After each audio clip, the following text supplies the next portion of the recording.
Array variable की मदद से हम एक से ज़्यादा डेटा को मेमोरी में स्टोर करवा सकते हैं।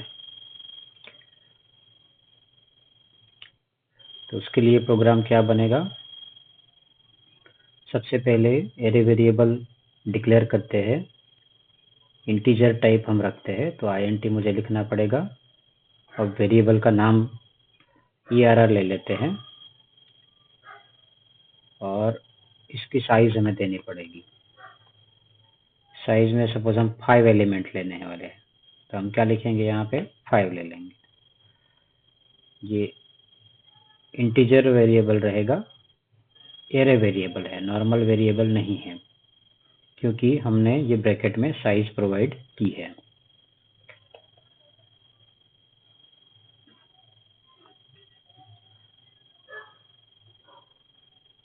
अब हम एलिमेंट्स यानी डेटा हम स्टोर कैसे करेंगे? तो उसके लिए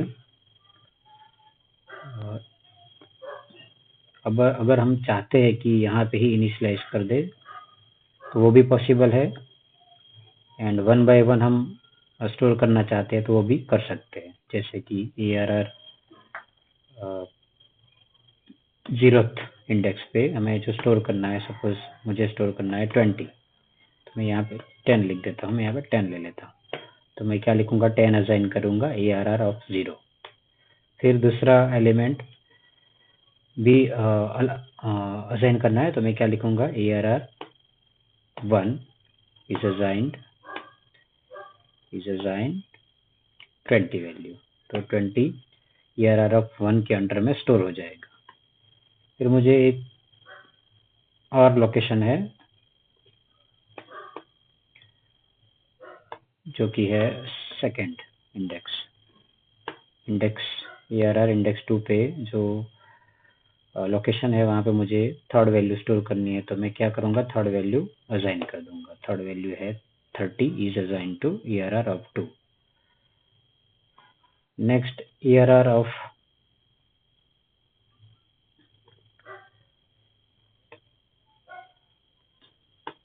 इंडेक्स 3, ERR ऑफ इंडेक्स 3 की जगह पे हम 40 स्टोर करना चाहते हैं, तो मैं 40 असाइन कर दूंगा ERR ऑफ 3 को।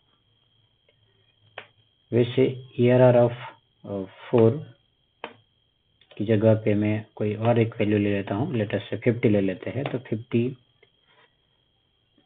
ERR ऑफ 4 को असाइन हो जाएगा। तो देखो, ये 0th इंडेक्स पे 10 स्टोर होगा, इंडेक्स 1 पे 20, इंडेक्स 2 पे 30, इंडेक्स 3 पे 40 एंड इंडेक्स 4 पे 50। ये 5 वैल्यूज, ये एरे वेरिएबल है ERR, उसमें ये 5 इंटीजर वैल्यूज स्टोर हो जाएगी। अब ये असाइनमेंट से सारी वैल्यू स्टोर हो जाएगी। अब हमें डिस्प्ले करना है, कंसोल पे देखना है, तो हम क्या करेंगे? प्रिंटफ फंक्शन का यूज करेंगे। तो मैं लिखता हूँ प्रिंटफ, ओके। प्रिंटफ के बाद मुझे यहाँ पे सेमीकोलन कर देना है। अब मैं क्या प्रिंट करवाना चाहता हूँ? इंटीजर वैल्यू, क्योंकि हमने जो स्टोर की है वो इंटीजर वैल्यू है, तो यहाँ पे मुझे लिखना पड़ेगा इंटीजर। और ये इंटीजर कहाँ से डिस्प्ले करवाना है? तो मुझे यहाँ पे कहाँ से डिस्प्ले करवाना है वो बताना पड़ेगा। तो मैं यहाँ पे मुझे ERR ऑफ 1 का डिस्प्ले करवाना है, तो मैं क्या लिखूंगा? ERR ऑफ इंडेक्स 1, ये मुझे लिखना पड़ेगा। देख रहे हो, ERR ऑफ 1। सो क्या होगा? ERR ऑफ 1 के अंडर में जो एलिमेंट स्टोर्ड है वो डिस्प्ले होगा। चलो मैं प्रोग्राम रन करता हूँ। क्या डिस्प्ले होगा? ERR ऑफ 1, यानी इसके अंडर में जो स्टोर हुआ है वो है 20, सो 20 डिस्प्ले होना चाहिए। मैं रन करता हूँ, देखो 20 डिस्प्ले हो रहा है। इस तरह से मुझे और एक एलिमेंट डिस्प्ले करवाना है, तो मैं क्या करूँगा? फिर से printf ब्रैकेट में इंटीजर प्रिंट करना है तो मुझे फॉर्मेट स्पेसिफायर प्रोवाइड करना पड़ेगा। इंटीजर कहाँ से, तो मुझे जगह बतानी पड़ेगी। तो एरे वेरिएबल का एक इंडेक्स ले लेते हैं 0th पे जो स्टोर्ड है, ARR ऑफ 0,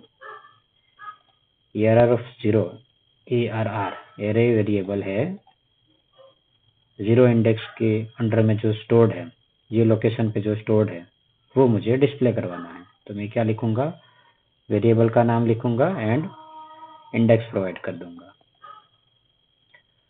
सो अब मैं प्रोग्राम रन करूंगा तो मुझे क्या डिस्प्ले होता हुआ दिखेगा, पहले 20 दिखेगा एंड बाद में ARR ऑफ 0 में क्या पड़ा है, तो ARR ऑफ 0 में 10 पड़ा है, तो 10 डिस्प्ले होता हुआ दिखेगा। रन करता हूँ, देखो देखा यहाँ पे 20 है, ये 10 है।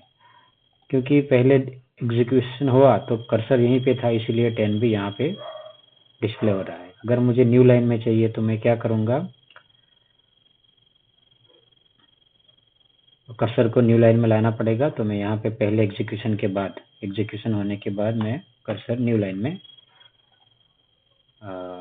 कैरेक्टर प्रोवाइड कर देता हूँ, तो कर्सर न्यू लाइन में आ जाएगा।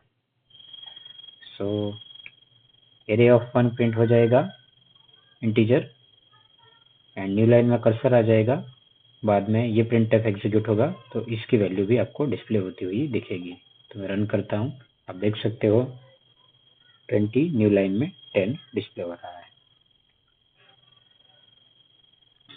वैसे ही मुझे बाकी सारे एलिमेंट्स को डिस्प्ले करवाना है, तो मुझे एवरी टाइम printf लिख के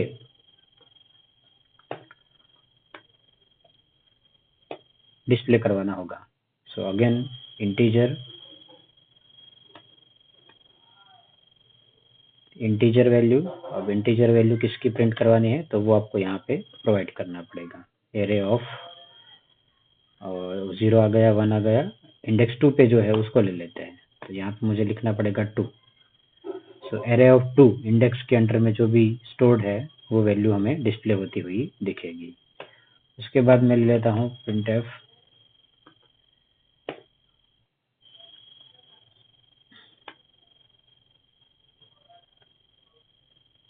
यहाँ पे मैं और एक इंटीजर प्रिंट करवाता हूँ। कौन सा इंटीजर प्रिंट करवाना है वो हमें यहाँ पे बताना पड़ेगा। तो मैं बताता हूँ 0 1 2 आ गया है, थर्ड इंडेक्स वाला ले लेते हैं हम। इंडेक्स 3 पे जो स्टोर्ड है उसको डिस्प्ले करवाना है, तो मुझे यहाँ पे प्रोवाइड करना पड़ेगा ARR ऑफ 3। सो क्या होगा, इंटीजर प्रिंट हो जाएगा। अब एक साथ हम एग्जीक्यूट करेंगे। दूसरा इंटीजर हम प्रिंट करवाते हैं, डबल कोट के इनसाइड हमें फॉर्मेट स्पेसिफायर देना होगा। फॉर्मेट स्पेसिफायर दे दिया। अब यहाँ पे जो इंटीजर प्रिंट होगा वो कहाँ से होगा, तो अगेन हमें देना पड़ेगा नाम, जहाँ पे लोकेशन का नाम जहाँ पे डेटा स्टोर्ड है। तो यहाँ पे हम देंगे इंडेक्स 4 के अंडर में एरे वेरिएबल ARR में इंडेक्स 4 के अंडर में जो वैल्यू पड़ी है वो यहाँ पे डिस्प्ले हो जाएगी। अब मैं थोड़ा सीक्वेंस में कर देता हूँ। तो ये जो इंडेक्स 1 वाला हमने पहले प्रिंट किया था उसको मैं सीक्वेंस में ला देता हूँ, ताकि हमें सारा सीक्वेंस में डिस्प्ले होता हुआ दिखेगा।